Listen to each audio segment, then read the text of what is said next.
Back for the final time from Magnus Arena after the biggest win of the season for the Denver Pioneers, margin-wise, 28 points, 74-46 over the Western Illinois Leathernecks, and joined by Pioneers head coach Roddy Billups. And, Coach, that is a game that we've been waiting all season, I think, to see in a lot of ways. More than anything, maybe just with how good it feels going into the final game of the season. You still got so much to play for on Saturday, and you see the way your guys bow their spines and respond. That thing dropped to a 4-point lead. They finished on a 40-16 run.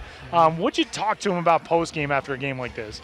Well, you said it right before I answer that question. You said it right. You know, we've been waiting on this kind of game, and this was the most important game for us because we're surviving. This is our edition of March Madness, Survive and Advance, and they took on the challenge. The young guys to start the game, the energy was great. And the shining star in this whole thing is our older guys finally taught our young guys how to win, right? Like, they spelled the guys in the second half after Western went on a long run, and they came in with energy and effort and with a defensive mindset, and they were interested in playing D. That's what I thought would happen earlier in the year. No time greater than now, right? No time greater than now. And when I walked in the locker room, Elvin Rodriguez was trying to emulate me in front of the team. So I let him do it. And, you know, we talk about our goals of out-rebounding the team by 8 or more, not turning the ball over for more than 10 times and holding them under 40%. Well, tonight we were close. We out-rebounded by 7. We have 9 turnovers, and they shoot 30%. So Elvin was illustrating how he thought I looked up there, and it was pretty funny. You see some numbers in this game that just I haven't seen. I mean, this is only my second season doing this, but tonight your guys have 12 steals. They force 18 turnovers on the other side. But what really kind of impressed me was, and I talked at halftime with Dan Fickey about this, you kind of went almost with like a hockey approach where you had the 5 starters, and then you would go with like a full line change and bring in the older guys. And in the first half, your young guys get you out to such a good start. The older guys come in. The young guys carry that energy. Second half, the young guys kind of started slow, and the older guys were the ones to come in and really break things open.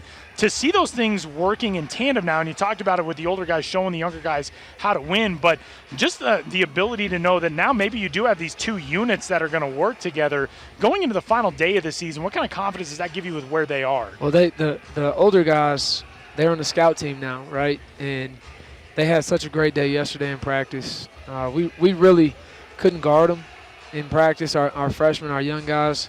So I decided to just keep that group together, and they showed some pace, they showed some fight, and that's exactly what, you know, I needed them to do tonight, and we got to carry that energy over to Saturday afternoon. Coach, last thing for you. You get a matchup coming up on Saturday with Omaha. You get a win, and Western Illinois takes a loss at South Dakota State. You're into the Summer League tournament. Now, obviously, there's a lot to do before you get there, but Omaha took a loss tonight at Oral Roberts, leading late and fell in that game.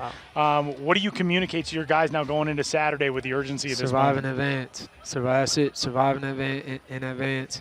There's nothing more important than the first possession on through a 40-minute game, and we got to play like that. And I think tonight was that snowball of motivation that we need, and I think eventually it's going to catch. And I think right now it's starting to hook.